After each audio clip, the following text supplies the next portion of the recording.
আপনাকে ধন্যবাদ। হ্যাঁ, এবং আমি বিষয়টাকে আগের থেকে আজ করছিলাম যে এরকম কিছু একটা ঘটনা ঘটতে পারে, বিকজ তারা ডিস্ট্র্যাক্ট হয়ে গেছিল। ডিস্ট্র্যাক্ট হয়ে, যেহেতু আমি এলাকার মানুষ, আমাকে সবকিছু খবর রাখতে হয়, এবং আমি স্বরাষ্ট্রমন্ত্রী মহোদয়কেও জানিয়েছিলাম বিষয়টা যে something is going on, but এত বড় দুর্ঘটনা হবে এটা আমি বুঝতে পারিনি। কিন্তু দেখেন, যখন এই ঘটনা ঘটলো, আমি কিন্তু আমার ভয়েস রেজ করেছি, এবং এই জন্য আমার জীবনের শঙ্কা ছিল।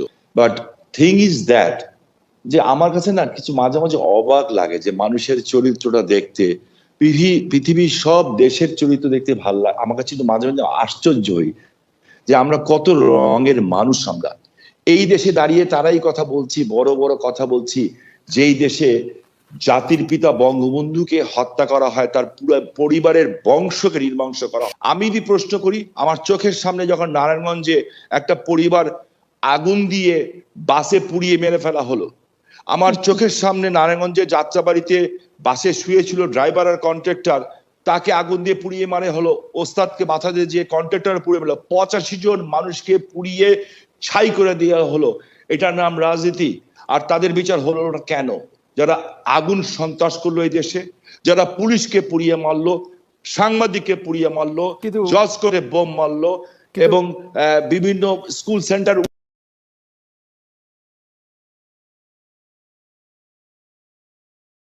তো টেকনিক্যাল প্রবলেম হচ্ছে। আপনার কাছে আমি আবার আসবো, আপনার কাছে জানতে চাইবো আপনারা বাংলাদেশে যে আওয়ামী লীগের নেতাকর্মী আছে তাদের উদ্দেশ্যে আপনার বক্তব্য কি, সেটা আপনি একটু ঠিক করে রাখবেন। আমি জনাব রিজু মজুমদারের কাছে এখন আসবো, যে কথাটি আমি জানতে চাইবো সেটা হচ্ছে আওয়ামী লীগ বা ছাত্রলীগের কোনো কার্যক্রম তো এখন নেই, কিন্তু যারা গ্রেফতার হচ্ছে সবাই আওয়ামী লীগ এবং ছাত্রলীগের, সেটা আমরা দেখতে পাচ্ছি। আর আমরা জামাতে ইসলামের কিছু কথা নিয়ে কথা বলবো। জামাত, বিশেষ করে ছাত্র শিবির যে কথাগুলো বলেছে, ছাত্র শিবিরের যে ডক্টর মাসুদ আছেন, তিনি একবার বলেছেন যে রাজশাহী ইউনিভার্সিটির শেরে বাংলা হলে যে পরিমাণ অস্ত্র আছে, সেই পরিমাণ অস্ত্র দিয়ে রাজশাহী প্রশাসনকে 7 দিন চ্যালেঞ্জ করা যাবে। এবং আমরা অতি সম্প্রতি ছাত্র শিবিরের আরেকজন কেন্দ্রীয় সেক্রেটারি জেনারেল, সম্ভবত একটা টেলিভিশন চ্যানেলে তিনি বক্তব্য দিয়েছেন, সেখানে তিনি বলেছেন যে চিলিতে 9.5 মাত্রার ভূমিকম্প হয়েছিল। বাংলাদেশের ছাত্র শিবিরকে যদি তারা ওইভাবে নিয়ন্ত্রণ না করে, তাদের এক কথায় সব চলে, তারা যদি বলে বা নিয়ন্ত্রণ না করে, তারা যদি কখনো বেরিয়ে আসে, তাহলে বাংলাদেশে সেই 9.5 মাত্রার ভূমিকম্প হয়ে যাবে। এটার মানেটা কি বোঝাতে চেয়েছে আপনি যদি একটু বলেন। প্রথমত আপনার মাসুদের কথাটা দিয়ে শুরু করি। মাসুদ তো বেশ গর্ব ভরে দেখলাম যে বক্তৃতায় বলছে যে তাদের যে অস্ত্র আছে সেটা দিয়ে তারা রাজশাহী বিশ্ববিদ্যালয়কে 1 সপ্তাহের জন্য ক্যাপচার করতে পারবে, আরো নানান এটা আমি আসলে তার এই বক্তব্যের এই ব্যাপারগুলো তো আমরা আপনারা যারা আলোচনা করছেন, আমরা তো এগুলো আগে থেকেই জানি যে ওরা আসলে কিসের রাজনীতি করে, ওরা খুনের রাজনীতি করে। এটা আমরা দীর্ঘ সময় ধরে আন্ডারগ্রাউন্ডের ওদের এই পুরো ব্যাপারগুলো সম্পর্কে আমরা ওয়াকিবহাল ছিলাম, আছি। কিন্তু আমার কাছে যে জিনিসটা খুবই জরুরি আমার কাছে মনে হয়, সেটা হচ্ছে যে বাংলাদেশে ছাত্রলীগের ব্যাপারে পান থেকে চুন খসলে তাদেরকে কত রকম ভাবে তকমা দেওয়া হতো। প্রথম আলো সারাদিন তাদেরকে নিয়ে লিখতো। আমার প্রশ্ন হচ্ছে, ডেইলি স্টার, প্রথম আলো, তারা এখন কোথায়? সুলতানা কামাল বলেন, লিটন খান বলেন, আদিলুর রহমান শুভ্র, যারা যারা জাতির বিবেক হিসেবে আবির্ভূত হয়, আমি যাদেরকে মানবতা হারামি বলি, আসলে মানবতাবাদী বলি না, বলি মানবতা হারামি। এই মানবতা হারামিরা কোথায় এখন? এদের আপনার কোনো টিকিটাও পাবেন না। তারপরে প্রথম আলোতে যারা কলাম লেখে, আপনার ওনাদের নাকি মানবাধিকার নাকি হরণ করা হয়েছে, ওনারা এর জন্য চুপ আছেন। ওনাদের মানবাধিকার হরণ করেছে, তার মানে হচ্ছে যে ওনাদের মানবাধিকার হরণ করেছে বলে এখন কেউ অস্ত্র মজুত করলে সেখানে নিয়ে কথা বলা যাবে না। আচ্ছা, এই হচ্ছে মানবতা হারামিদের অবস্থান, এই হচ্ছে তাদের অবস্থা। সুতরাং এই প্রত্যেকটা জিনিসই আমরা নোট করছি। এগুলো ভবিষ্যতের জন্য জমা থাকলো। ভবিষ্যতের বাংলাদেশটা আর আগের মতো বাংলাদেশ হবে না ইসমাইল ভাই। আমরা যারা তরুণরা আছি, তারা বাংলাদেশ আওয়ামী লীগে আমাদের সামনের সারিতে, সামনের সময় আপনারা দেখবেন আমাদের যারা এই যে অভিজ্ঞ রাজনীতিবিদ আমাদের যে এই রাজনীতির মশাল আমাদের হাতে দিয়েছেন, তরুণরা সেই রাজনীতির মশালটা হাতে নিবে সামনের সময়টাতে। যেই আওয়ামী লীগকে কোণঠাসা করে ফেলা হয়েছে নানান ভাবে, নানান অন্যায় ভাবে, ইনশাল্লাহ সামনের সময় এসব সমস্ত কিছু আমরা ডেইলি টু ডেইলি আমরা এগুলা নোট করছি। না, সেই এই নোট বাংলাদেশের করছেন মানুষ আপনারা, আজকে কিন্তু যারা বাংলাদেশের মানুষকে যারা আজকে পান থেকে চুন খসলে আমাদেরকে ধরে বসতো, তাদের প্রত্যেকের কাছে সবিনয়ে আমরা এগুলো জানতে চাইবো যে আপনারা আচ্ছা, কেন চুপ ছিলেন। এটা এক নাম্বার আচ্ছা। একটা কথা। 2 নাম্বার হচ্ছে যে এই 9 দশমিক ভূমিকম্প বা এগুলো নিয়ে আমি মন্তব্য 9.5, করবো না। 9.5 শোনেন, সর্বোচ্চ এই ছাত্র শিবির এবং জামাত তাদের এই খুনের রাজনীতি দীর্ঘ সময় ধরে তারা ফ্যাসিজমের পক্ষে তাদের অবস্থান ছিল। এই ফ্যাসিস্ট কারা ছিল? ইয়াহিয়া, আইয়ুব খান, ইস্কান্দার মির্জা, এদের গোলামি করেছে। মুক্তিযুদ্ধের 9টা মাস তারা মুক্তিযোদ্ধাদেরকে ভারতীয় বাহিনী বলে, বিচ্ছিন্নতা বাহিনী বলে তারা আল বদর, আল শামস, শাহিন ফৌজ, শান্তি কমিটি, রাজাকার বাহিনী এগুলো গঠন করে খুন করেছে। এই ফ্যাসিস্টদের সহযোগীরা আজকে আমাদেরকে, যারা এই দেশকে একটা স্বাধীন দেশ হিসেবে দিয়েছে, তাদেরকে তকমা লাগিয়েছে ফ্যাসিজমের। তো আপনাদেরকে আমার মনে হয় না যে এটা আল্লাহরই একটা কুদরত, এটা আল্লাহই হয়তো বা এই পরীক্ষাটা আমাদেরকে নিয়েছে। মানুষ হতভম্ব হয়ে বসে আছে যে আওয়ামী লীগ আমলে থিয়েটার বন্ধ করা হয়নি, আওয়ামী লীগ আমলে একটা নারীকে বলা হয়নি ওড়না পর, তাকে রাস্তার ভেতরে অপদস্থ করা হয়নি।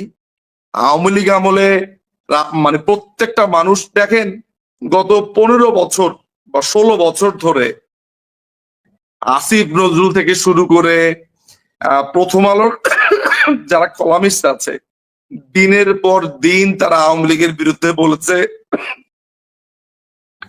14 দলের বিরুদ্ধে বলেছে। আপনি কখনো শুনেছেন যে কথা বলার জন্য জেলে যেতে হয়েছে? ফলে না, কাউকে যেতে হয়নি। এই আওয়ামী লীগকে এখন মানুষ, সাধারণ মানুষ কেন বলছে যে আমরা ভালো নাই? যারা লাল রঙের পিকচার করেছিল, আমাদের যে লেজেন্ডারি একজন গায়ক আছে, আমি শুধু তার উদাহরণও দেই, আপনি চিনবেন, আপনার আগের প্রোগ্রামে তো অনেকবার এসছে, আমাদের মাকসুদ ভাই। মা বহুবার এসছে। মাকসুদ ভাই তো আজকে জিয়াদ ঘোষণা করেছেন এই এদের বিরুদ্ধে। উনি ভুল বুঝতে পেরেছেন। এভাবে দিনের পর অনেকে হয়তোবা লজ্জায় বলতে পারছেন না। আমি সরি, এর মধ্যে মনে হয় একটা কথা বলে রাখা ভালো। জেভিয়ার নামে আপনাদের এখানে একজন দর্শক প্রশ্ন করেছেন যে আমি অনিয়মিত কেন, কি হয়েছে? আমি অনেকে প্রশ্ন করছেন, আপনার ভিডিও দেখতে চায়, কেউ কেউ আপনার ভিডিও নিয়মিত পাচ্ছেন না। আমি একটু ক্ল্যারিফাই করি এই প্রোগ্রামের মাধ্যমে। আমি 13 তারিখ থেকে আসলে এই মুহূর্তে আমি ইন্ডিয়াতে আছি, আমি ট্রাভেলের মধ্যে আছি। দিল্লিতে ছিলাম, চেন্নাইতে ছিলাম, কলকাতা, মানে বিভিন্ন জায়গাতে ঘোরাঘুরির কারণে আমার তো শরীর প্রচন্ড খারাপ, এই কারণে আমি ভিডিও করতে পারছি না, নাম্বার 1। নাম্বার 2 হচ্ছে আপনার এই ট্রাভেলের কারণে আমি অনেকগুলো কাজে এঙ্গেজ হয়ে আছি যে ভালোভাবে অনলাইনে কাজগুলো করতে পারছি না। সামনের সপ্তাহ থেকে আমি খুবই নিয়মিত হব এবং আপনাদের সামনে অনেক বড়, এটাকে আমরা অনেক সময় বলি অনেক বড় ধামাকা, আপনাদের সামনে অনেক বড় ধামাকা অপেক্ষা করছে, আপনাদের জন্য অনেক সারপ্রাইজ অপেক্ষা করছে। আই হোপ যে আপনারা অনেক বড় কিছু দেখতে পাবেন, সেগুলোর জন্য প্রস্তুতি নিচ্ছি। সো সিট টাইট, আপনারা বহু কিছু দেখতে পাবেন। আমার শরীরটা একটু বেশি খারাপ, বিশেষ করে এই সময়টাতে আমি কাশে এত আক্রান্ত হয়েছি, ফলে অনেক সময় আসলে ভিডিও বানাতে পারিনি। বাট এর থেকেও বড় কিছু আসছে, আপনাদেরকে একটু অপেক্ষা করতে হবে। বাংলাদেশে অসংখ্য মানুষকে কথা বলতে দেওয়া হচ্ছে না। মানে আপনার বিএনপির যিনি অনেকদিন ভারতে ছিলেন, সালাউদ্দিন, এই সালাউদ্দিন মানে বাংলাদেশের অনেক টিভি চ্যানেলে পার্টিকুলারলি ফোন করে বলছে যে অমুককে বাদ দিয়ে দিতে হবে, অমুক থাকতে পারবে না। এই ধরনের রেকর্ডিংও আমার কাছে আছে। নানান ধরনের টেকনিক্যাল কারণে যার বিরুদ্ধে বলেছে তার নিরাপত্তার কথা চিন্তা করে আমি এগুলো পাবলিশ করতে পারিনি, বাট অনেক প্রমাণ আমার কাছে আছে। এছাড়াও আপনার মুশফিক ফজল আনসারী, তারপর হচ্ছে বিএনপির অনেক যেগুলো পাতি নেতা আছে, এরা ফোন করে করে বলে দিচ্ছে যে কোন রিপোর্ট যাবে কোন রিপোর্ট যাবে না। আমরা এগুলা পাবলিশও করতে পারছি না। এই যে আমি বলছি, আমার মানে রক্ত টকবক করছে যে আমি অনুমতিও পাচ্ছি না, কারণ আমি না হয় এই সাহস আমার আছে এগুলো পাবলিশ করে এদেরকে বলার, কিন্তু যাদের ব্যাপারে তখন আমি বলবো তারা তো বাংলাদেশে আছে, বিপদে পড়ে যাবে, ফলে তাও বলতে পারছি না। ফলে বাংলাদেশের মানুষকেই অস্ত্র ধরে জিম্মি করা হয়েছে। আফজাল খান হচ্ছে একটা প্রতীকী, মানে প্রতীকী অর্থে আমি ধরে নিচ্ছি যে একজনের ব্যাপার আমি জানলাম, এক্সকিউজ মি। আচ্ছা, এটা একটা ব্যাপার। 2 নাম্বার যেটা ব্যাপার আছে যে আপনার যদি আপনার সংস্কার না করে, আমি আপনাকে জাস্ট একটা মানে সমস্ত কিছু আপনি বাদ দেন, সেটা হচ্ছে যে বাংলাদেশের সংবিধান অনুযায়ী ইন্টারিম গভর্নমেন্ট বলে কোনো গভর্নমেন্ট নাই। এরা যেটা বলার চেষ্টা করছে যে সুপ্রিম কোর্ট থেকে তারা মতামত নিয়েছে। এর আগেও আমি একটা টক শোতে বলেছি যে 106 অনুচ্ছেদ অনুযায়ী যদি সুপ্রিম কোর্টের কোনো মতামত না হয়, সেইটা মাস্ট অ্যাপ্লিকেবল নয়। সুপ্রিম কোর্ট বাংলাদেশ সংবিধানের একটা গার্ডিয়ান মাত্র, কিন্তু সে কোনো নতুন আইন তৈরি করতে পারে না। সংবিধানে নতুন কোনো ধারা, ধারা তো না, অনুচ্ছেদ উপ অনুচ্ছেদ এগুলো সে সংযোজন করতে পারে না। কোন ধরনের ডিসপিউট হলে সে একটা মতামত দিতে পারে, কিন্তু তার একক কোনো এখতিয়ার নেই। আই রিপিট, সুপ্রিম কোর্টের বা বাংলাদেশের সর্বোচ্চ আদালতের কোনো ধরনের ক্ষমতাই নাই যে বাংলাদেশের সংবিধানকে পরিবর্তন করে। আর আমি যখন বলছি সুপ্রিম কোর্ট, আমি কোন সুপ্রিম কোর্টের কথা বলছি? যেই সুপ্রিম কোর্টের প্রধান বিচারপতি রিফাত এই বিএনপির দালাল, এই দালালকে দুপুর 1টার মধ্যে তাকে প্রধান বিচারপতি কে করেছে? নাক টিপ দিলে দুধ বাইর হয়, এই হচ্ছে হাসনাত। এরা দলবল জামাতি ছেলে পেলে এসে নিয়ে তাকে বলেছে 1টার ভেতরে তাকে প্রধান বিচারপতি করতে হবে, নাম্বার 1। এরপর আমাদের যে এর আগের প্রধান বিচারপতি ছিল তাকে সরে যেতে হবে, টাইম বেঁধে দিয়েছে। তো এই সুপ্রিম কোর্ট, যদিও এই সুপ্রিম কোর্টের মতামতটা বলা হচ্ছে ওবায়দুল হাসান শাহিন সাহেব উনি করেছেন, মানে আগের, সেইটা নিয়ে কিন্তু আপনার মহসিন নামে এক আইনজীবী তিনি রিট পিটিশন দাখিল করেছেন। তিনি বলেছে যে রাষ্ট্রপতির পরামর্শ, রাষ্ট্রপতির অনুরোধ ক্রমে যদি প্রধান বিচারপতি কোনো মতামত দিয়ে থাকে ইন্টারিম গভর্নমেন্টের ব্যাপারে, সেটা নথিপত্র আমাকে দেখান। কোনো নথিপত্র এখন পর্যন্ত দেখানো হয়নি। এটা নিয়ে কিন্তু একটা বড় ধরনের আলোচনা চলছে। আচ্ছা নিজুম ভাই একটু একটু একটু মোহাম্মদ সুমন তিনি বলছেন ইসমাইল ভাই আপনার প্রশ্ন সঠিক হচ্ছে না, আমার প্রশ্ন সঠিক হচ্ছে না। ওখানে যাদের নাম এসছে তারা বেশিরভাগই জামাতের লোক। এই জামাতের লোকই আরিফকে হিন্দু ভেবে মেরে দিয়েছে। আমি জানি না এটাও কতটুকু সত্য। আমি পত্রিকায় যেটা দেখেছি আমি সেটা বলেছি। আমি যদি ধরেন এখানে সুমন ভাই যেই কথা বলছেন, আপনারা যেই কথা বলছেন, আমার প্রথম ব্যাপার হচ্ছে যে একজন আইনজীবী মারা গেছে, সেই আইনজীবী যদি জামাতেরও হয়, সেই আইনজীবী আমার চোখে জামাত শিবির হচ্ছে সবচাইতে নিকৃষ্ট পার্টি একটা সদস্য। আমার চোখে সবচেয়ে নিকৃষ্ট পার্টি হচ্ছে নিষিদ্ধ দল হচ্ছে হিজবুত তাহরির। কিন্তু একজন আইনজীবী হিসেবে, একজন নাগরিক হিসেবে আমি কখনো এটা চাইবো না যে বিচার বহির্ভূত কেউ হত্যাকাণ্ডের শিকার হোক, সে আমার যত বড় শত্রু হোক। এটা খুবই ক্লিয়ার মেসেজ আমার কাছে। এখন আমার কথা হচ্ছে, যেই আইনজীবীকে মারলো বা হত্যা করা হলো, কে হত্যা করেছে আমরা কি সেটা জানি? আমার বলা হচ্ছে যে হিন্দুরা মেরেছে। যদি কোনো হিন্দু মেরে থাকে, যদি কোনো খ্রিস্টান মেরে থাকে, বুদ্ধিস্ট মেরে থাকে, আওয়ামী লীগের লোক মেরে থাকে, বিএনপি মেরে থাকে, জামাত মেরে থাকে, আমার কথা হচ্ছে এটা আদালতে প্রমাণিত হতে হবে, এটার এভিডেন্স লাগবে।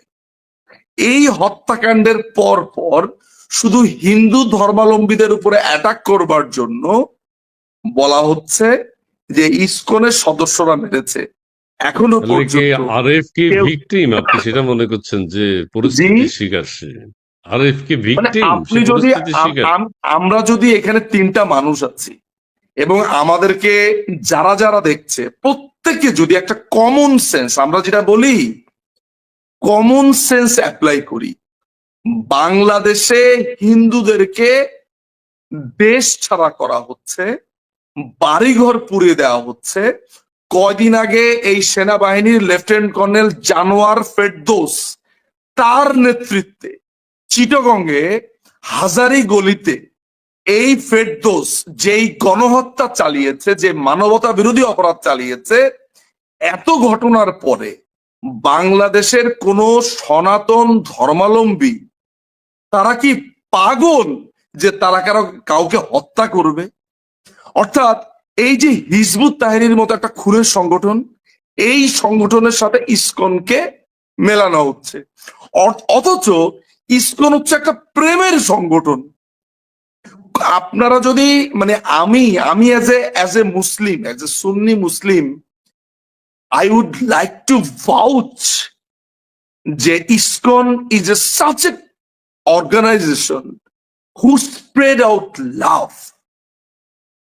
তারা একটা পিঁপড়া পর্যন্ত মারে না, তারা খাওয়া দাওয়া করে হচ্ছে খুবই আপনার মানে ওই যে তৃণভোজী টাইপের সবজি খায়। মানে এটা তো বলা আপনারা হচ্ছে যদি কেউ রয়ের কখনো একটা যান, মানে চক্রান্ত। কমপ্লিটলি এইটা হচ্ছে কমপ্লিটলি তারা গান বাজনা করে, একটা প্রেমের সংগঠন।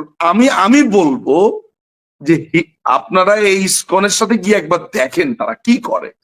বাংলাদেশের আমাদের ফরদ মাজার সাহেব তো গেছেন, ওনাকে জিজ্ঞেস করলেও আমার মনে হয় উনি বলতে পারবেন, একটা বাংলাদেশের ব্যাখ্যা যারা দিতে পারবেন। সুফিস্ট আছে, আপনারা জানেন বাংলাদেশের সুফিস্টরা যারা আছে, যাদেরকে আমরা জাকের ভাই বলি, আমি নিজেও খুবই সুফিস্ট পন্থী, তো ফলে আমাদের যারা জাকের ভাই আছে, যারা আমাদের এই এই এই তরিকার লাইনের লোক, কখনো গিয়ে কোনো খানকা শরীফে কোন সুফিস্ট দরগাতে গিয়ে দেখবেন সুফিস্টরা কি করে।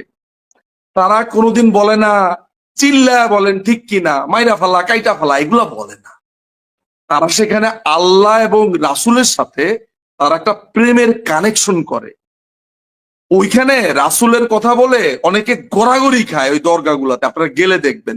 ঠিক একইভাবে ইসকনে কৃষ্ণর কথা বলে কাঁদে, রাধা কৃষ্ণর প্রেম ছড়ায় তারা।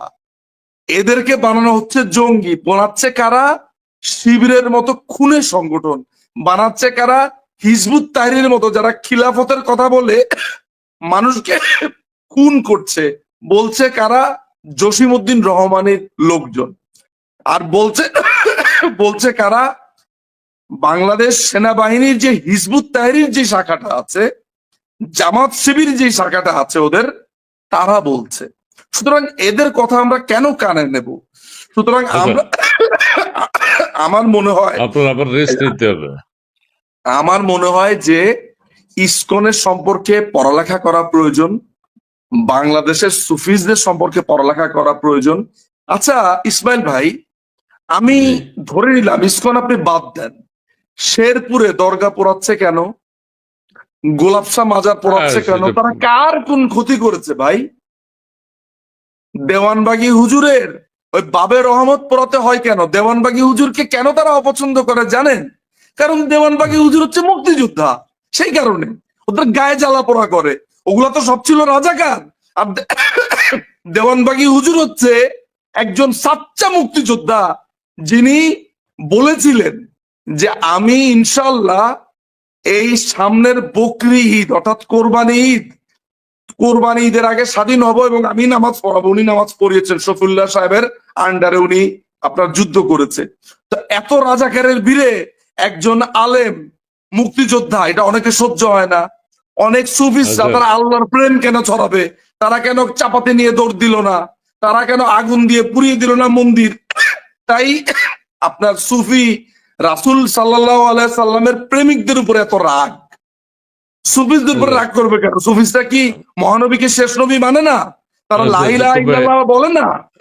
বলে বলে সবাই বলে, একজনে বলছে যে বাংলাদেশ ছোট দেশ, বাংলাদেশে কিছু জায়গা জমি খালি করা দরকার এবং কিছু মাজার টাজার যা আছে এগুলো উচ্ছেদ করা দরকার। এবং আমরা দেখেছি মসজিদও ভেঙেছে, ওখানে যে মসজিদ আছে শেরপুরে আপনি যেটা বললেন, চাষবাসের জন্য নাকি অনেক জায়গা দরকার। এরা কিন্তু নিরবচ্ছিন্ন ভাবে কাজ করে যাচ্ছে এবং তারা কোনো বাধার সম্মুখীন